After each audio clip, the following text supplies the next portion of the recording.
Dito sa Papa Dudut Stories, ikaw ay hindi nag-iisa.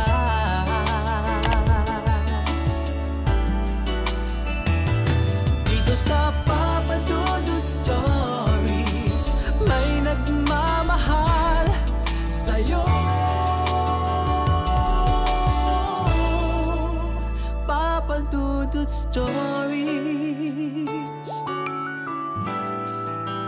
Papa Dudut Stories. Meron tayong kanya-kanyang kinakatakutan sa buhay at natural sa mga tao ang magkaroon ng takot at mawalan ng kontrol sa anumang sitwasyon.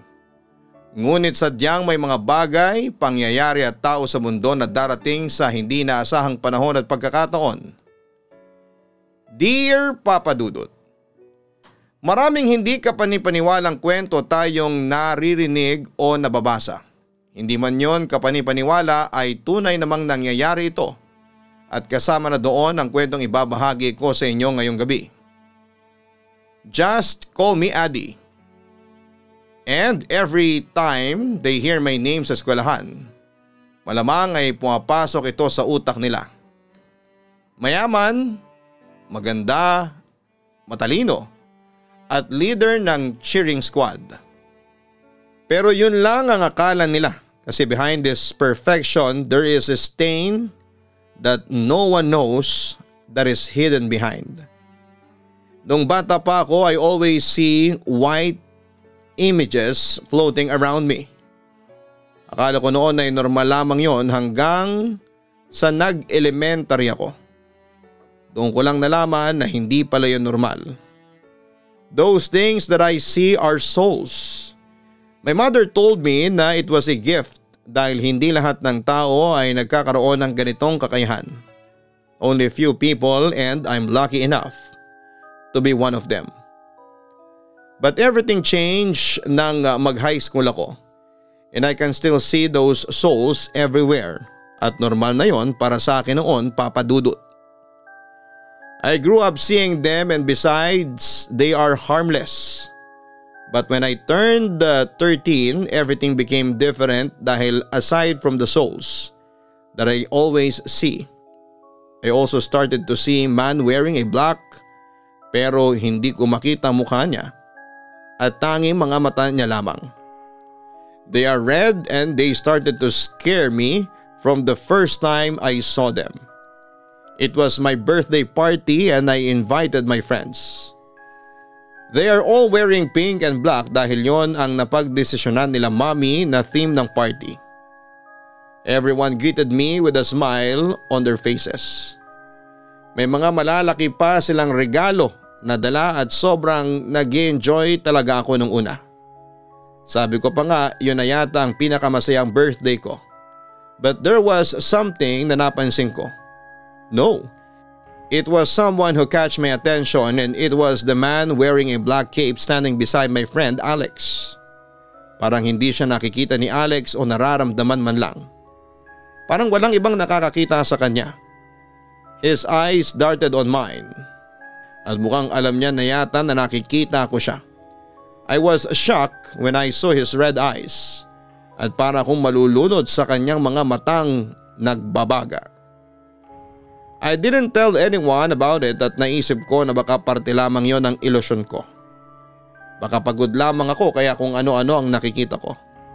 After the party, everyone went home and I tried to find the man again. Pero hindi ko na siya makita pa. I even searched the whole house pero wala talaga kaya naisip ko na maybe it was really just an illusion.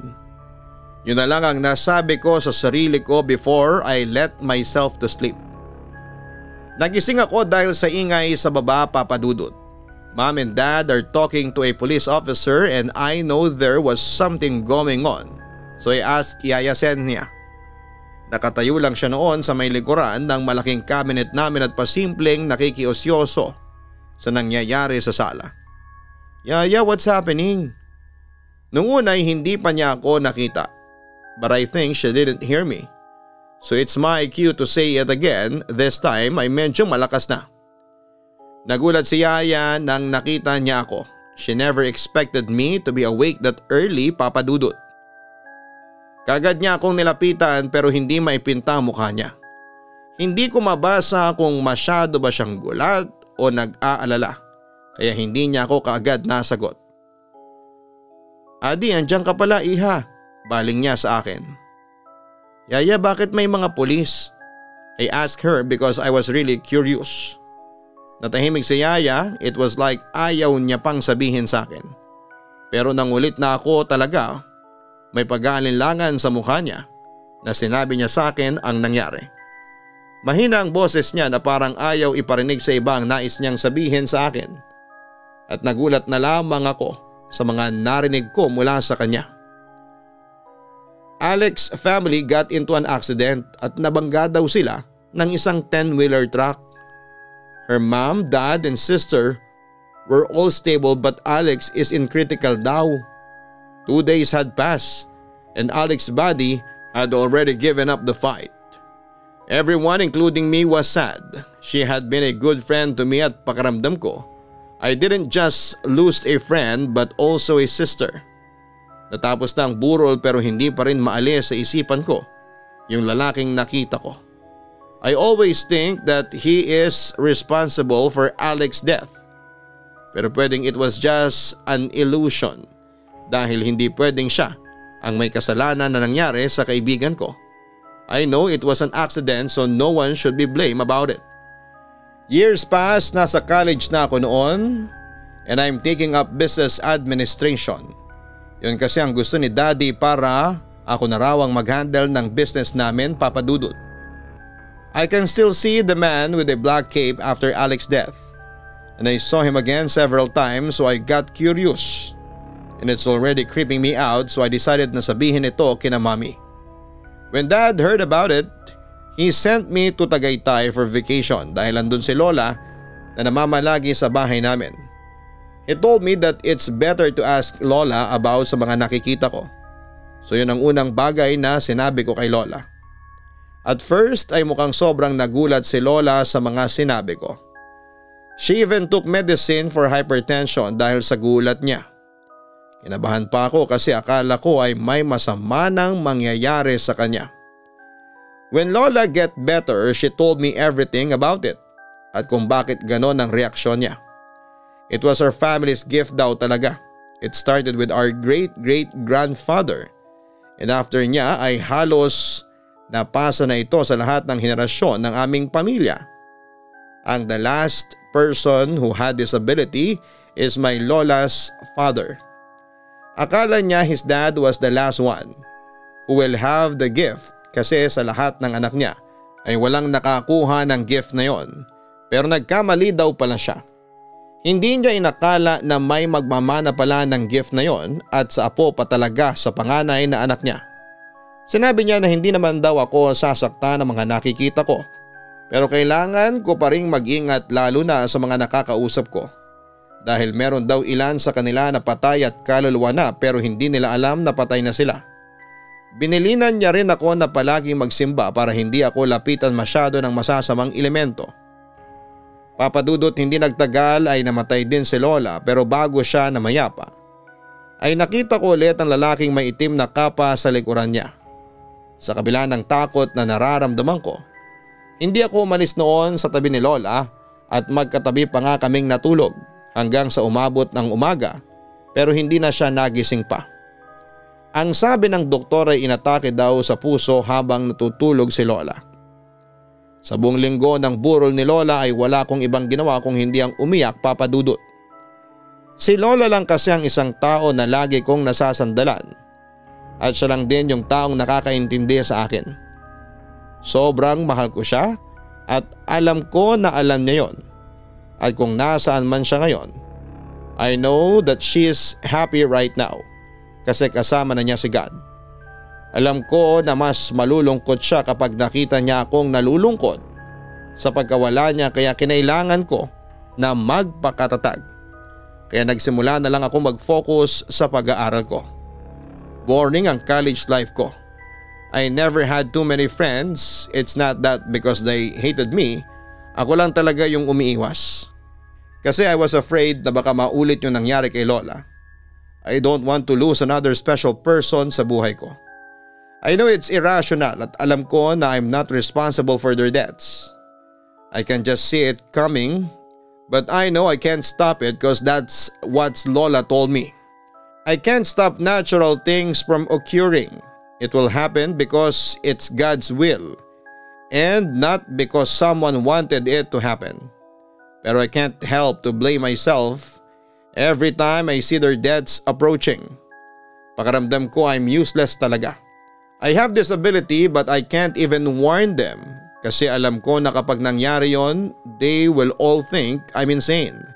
At kapag nagkataon, they will surely blame me and they will hate me. I don't want that thing to happen. So I choose this decision to keep myself being attached with anyone. Ang akala ko ay magiging madali ang lahat ng yon sa 3 years of my college life. I can easily ignore everyone. I think they are all used to it sa mga pag-iwas ko sa kanila. Alam nila na ayaw ko ng kaibigan. I even heard different comments from different people na maarte daw ako at matapobre ako kaya ayaw ko makipagkaibigan sa kanila. I don't mind it dahil alam ko naman na people are all judgmental. I can't stop them from thinking badly about me or from speaking against me. If only they knew my reason. Pero I won't tell it to anyone, of course. Until my last year in high school came at akala ko it will go easily like other years that passed. But I was wrong. That was when I met my best friend Sam. She is the type of person na what Sam wants, Sam gets. She's totally a spoiled brat. Siya yung tipo ng tao na kukulitin ka hanggat hindi niya nakukuha yung gusto niya. At that time, she really wanted to be friends with me. But I refused, of course. Pero sadya talaga siyang makulit. And she followed me everywhere I went. Into the library, the cafeteria and even the restroom. The nerve of this girl. I don't know why she was so determined to be friends with me. Alam ko napapakinggan niya lahat ng usapan sa school tungkol sa akin na mostly negative. Kaya hindi ko maintindihan kung bakit gusto pa rin niya akong maging kaibigan. At the end ay sumuko na rin ako. I finally agreed to her na maging kaibigan. Inisip ko na magsasawa din siya sa akin at siya na mismo ang lalayo. But I was wrong. She had never been bad to me. Kahit na lagi ko siyang tinatarayan, she always stayed cheerful and hyper around me. Hindi ko alam kung paano niya nagagawa yon. Kasi if I were her, hindi ko ipipilit yung sarili ko sa taong ayaw naman sa akin. It was her birthday when I told her my secret at halos 1 taon na rin kaming magkaibigan. Ang akala ko she would be distant with me but I was wrong. Imbis na matakot siya sa akin ay tinawag pa niya akong cool na sana'y meron din daw siyang ability na kagaya ko. This girl was crazy but I'm thankful for it kasi kung iba yon for sure they will stay away from me because they'll think that I'm a freak. After I told her my secret ay mas lalo pa kaming naging close. Aside kay Lola noon ay siya lang din ang napagsasabihan ko ng lahat. I'm so thankful na kahit nawala na si Lola ay nagkaroon naman ako ng best friend na si Sam. We decided to shift ng tourism course. My first year in tourism went smoothly at nandyan pa rin si Sam sa tabi ko. Nadagdagan pa kami ng kaibigan sina Shaina at Jansky na parehas din namin ng kurso. Naging close din ako sa kanila pero hindi kagaya ng closeness namin ni Sam at hindi rin nila alam ang sekreto ko. I don't want to tell them yet. Maybe when the time comes, but not for now. When we turned second year in college, everything became complicated. Sam got a boyfriend named James who is also a second year college student like us, but is studying engineering. I wanted to be upset with Sam because she seemed to have less time for us but I wouldn't stop her. Alam ko na masaya siya kay James and I don't want to be the reason kung bakit mawawala ang happiness ng best friend ko. Ayaw ko maging selfish. I love her because she's not just my best friend but also my sister for me. Sabi nga ni Lola, if you love someone, you will support them with the things that makes them happy. And yun ang ginagawa ko noon. I'm supporting her kasi mahalaga siya sa akin. The usual things that I did became different since Sam and her boyfriend always went out together, Papa Dudut. We only managed to spend time together during lunch. At first, it was hard for me. I often ended up going to the library alone, whereas before, I always went there with her. The first few months were fine, though they were lonely as well. Until the day I met Aeon. He was a varsity player at our school, popular not only for being the team captain of the basketball team but also for his good looks. Nasa library ako noon and I was writing a reaction paper para sa isa kong subject when he sat beside me and started talking to me. Akala ko'y trip niya lamang yon at sadyang weird lamang siya. Weeks passed at ganon pa rin ang setup namin ni Aeon. He always sat beside me on the library tuwing gumagawa ako ng schoolworks ko. At first, I was really annoyed with him because he kept following me everywhere just to get my full name and number. After 2 days of being frustrated, I finally gave in and gave him what he wanted. For that day on, he began texting me almost every day at sa tuwing hindi ako nag-reply sa kanya, ay pinapaulanan niya ako ng mga missed calls at flood text. He's actually like the boy version of Sam sa pagiging makulit. When I first introduced him to Sam ay nagkasundo agad ang dalawa, Papa Dudut. Doon ko rin nalaman na ka-teammate niya pala si James na boyfriend ni Sam. Month passed at alam kong lumalim ang friendship namin ni Aeon. I don't know, I still can't say that we're just friends. Kasi alam ko na more than pa doon ang relationship namin. Until the day come that he asked to court me. At nung una, I refused because I didn't want to jump into something as serious as that. Hindi pa ako ready and I still have loads of things running on my mind. But dahil nga sa likas na makulit si Aeon, ay hindi niya ako tinigilan hanggang sa pumayag ako. When he started courting me, officially kumalat kaagad sa school ang balita since Aeon was popular. I received a lot of negative comments from different girls in various departments. Some even called me a slut at ginagayuma ko lang daw si Aeon. Some even said that I had seduced him. And some comments were so ridiculous, they were hard to believe. But Aeon was always there beside me.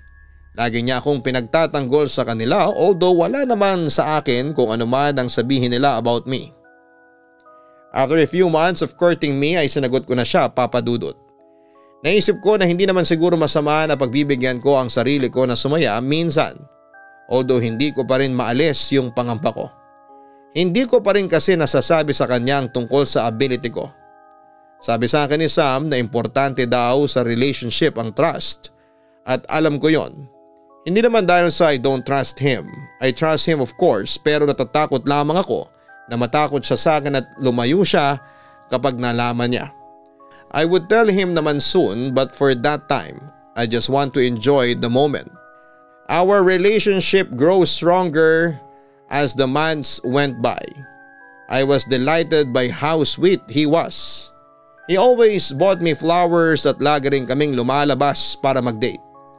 I know there is no perfect relationship pero I can say that ours is almost perfect. Minsan natatakot ako na baka our thing won't last. 5 months na kaming in a relationship ni Aeon at napagdesisyonan kong sabihin na sa kanya ang tungkol sa ability ko. Naisip ko na siguro'y tama si Sam. I should be honest with him kasi kung mahal niya talaga ako, he would accept me. At kung hindi ay mas magandang malamang ko ng mas maaga. I knew that day would come pero hanggang sa mga oras na yon ay hindi pa din ako ready. Tapos na ang klase ko noon at kasalukuyan akong naglalakad papunta sa parking lot. Nasa open area kasi ang parking lot ng school namin at kailangan mo pang tumawid ng kalsada para makapunta doon. I can't help to think kung ano ang mangyayari ngayong araw, kung anong magiging reaksyon niya pag nalaman niya ang tungkol sa sikreto ko. Would he still stick by me or maybe hindi na kasi baka hiwalayan niya ako pag nagkataon. Malapit na ako sa parking lot and I can already see his car from there. Kanina ko pang pinapractice kung paano ko ipapaliwanag sa kanya ang lahat. Nang malapit na ako sa kanya ay agad siyang bumaba ng kotse para salubungin ako, Papa Dudut. Niyakap niya ako at tinalikan, Papa Dudut. He always reminds me how special I am to him. Pagkatapos niya akong yakapin ay nanigas ako bigla. I saw him again. The black man, he was standing behind him. His red eyes are staring directly on me. Babe, are you okay? Babe, ano nangyayari sa'yo? Okay ka lang ba? Sunod-sunod na tanong niya. Hindi ko alam kung ano ang gagawin ko pero alam ko kung ano ang ibig sabihin ng nakikita ko. May kukunin siya at kung hindi ako nagkakamali ay si Aeon yon. Gulong-gulo na ako. I can see Aeon is worried about me. Hindi ko mapigil ang humagulhol. I can take this at hindi ko kayang makita siyang mawala. Kaya I decided to run. I ran fast as I could that time. Wala na ako ibang maisip kundi ang makaalis sa lugar na yon at makaalis sa tabi ni Aeon. I can't see him dying. Hindi ko kaya. Rinig na rinig ko ang tawag sa akin ni Aeon pero ayokong lumingon at hindi ko kakayanin. Narinig ko pa ang pagsigaw ng mga tao sa paligid ko kaya napalingon ako bigla. Papa Dudut, isang malaking truck ang palapit sa akin noon at kahit pa tumakbo ako ay wala na akong kawala dahil na-estatwa ako sa kinakatayuan ko at napapikit. Parang hinihintay ko na lamang ang kamatayan ko. Maya-maya pa ay naramdaman kong may tumulak sa akin. Tumilapon ako sa sidewalk at ramdam ko ang sakit ng katawan ko. When I stood up to see who had saved me, I was shocked to find out na ito pala ay si Aeon. Siya ang nagligtas sa akin at halos manigas ako sa kinakatayuan ko nang makita ko siyang nakahandusay sa sahig at duguan. Tumakbo ako papunta sa kanya at hindi alam kung ano ang gagawin ko. Aeon, I'm sorry, please kumapit ka lang. Pag-iyak ko. He was just looking at me na para bang kinakabisado niya ang bawat feature sa mukha ko. Aeon, please, hold on, dadalhin ka namin sa ospital. Wika ko pa. He just smiled at me and say, I love you. Yun ang huli niyang sinabi bago siya tuluyang bumitaw. It was painful seeing him lifeless. It felt like I was being killed over and over again by the sheer agony. I know it was all my fault. Everything was a mistake. Hanggang sa tuluyan na siyang bawian ng buhay sa mismong mga kamay ko. Galit na galit noon sa akin ang mga magulang ni Aeon at ako talaga ang sinisisi nila sa pagkamatay niya. Kung hindi raw ako dumating sa buhay ng anak nila ay baka buhay pa sana raw ito. Isa raw akong salot na dumating sa buhay ni Aeon kaya naman isang beses lamang ako nakapunta sa burol ni Aeon.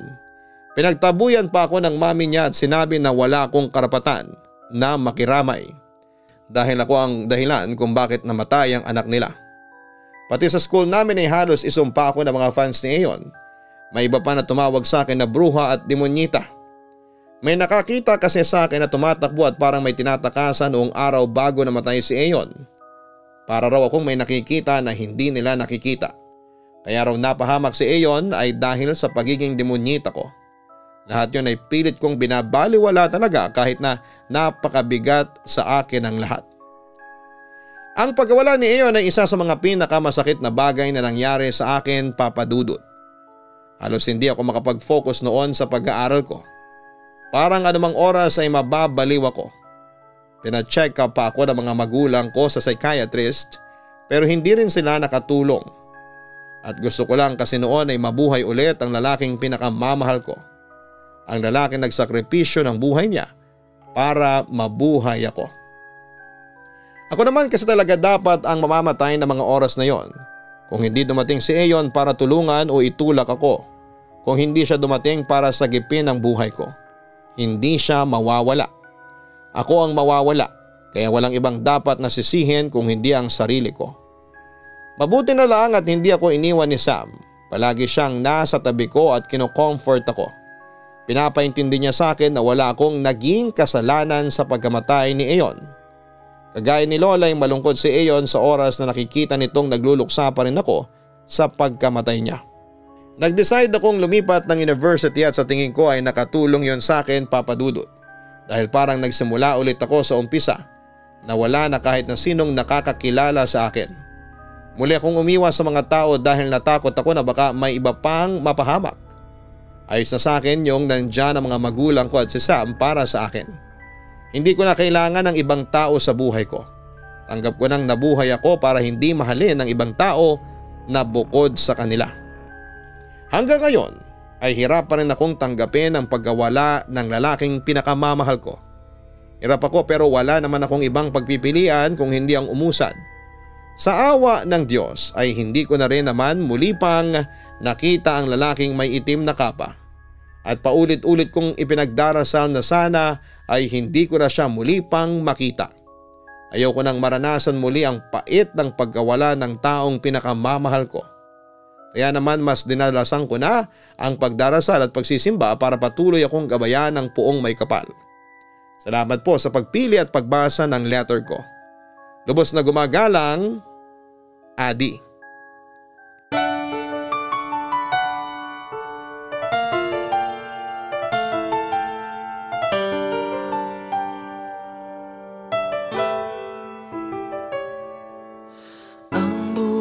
Ay mahiwaga, laging may lungkot at saya. Sa Papa Dudut Stories, laging may karamay ka.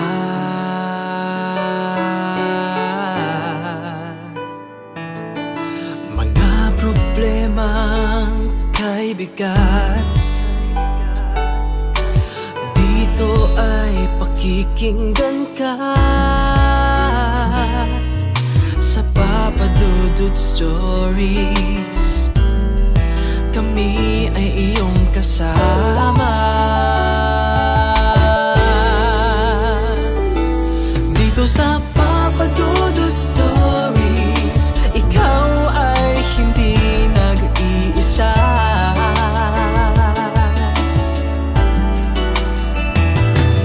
Sa Papa Dudut Stories, may nagmamahal sa'yo.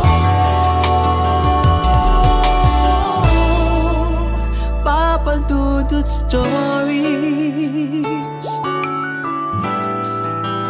Papa Dudut Stories, Papa Dudut Stories.